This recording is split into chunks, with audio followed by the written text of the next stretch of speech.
నిర్దోషులమునై ఉండవలనని జగత్ పునాది వేయబడక మునుపే ప్రేమ చేత ఆయన క్రీస్తులో మనలను ఏర్పరచుకొనెను. దేవుని యొక్క అనాది కాల సంకల్పం ఏమై ఉందో ఆయన ఎవరు అపోస్తలుడైన పౌలు తెలియజేస్తా ఉన్నాడు. జగత్పునాది వేయబడక ముందే,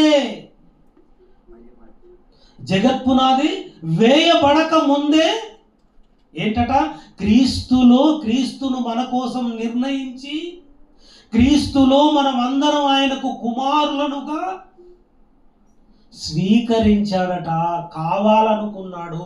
ఇది దేవుని సంకల్పం. ఈ దేవుని సంకల్పాన్ని మీరు తెలుసుకొనండి అని పౌలు గారు ఎలుగెత్తి చెప్పాడు కదా.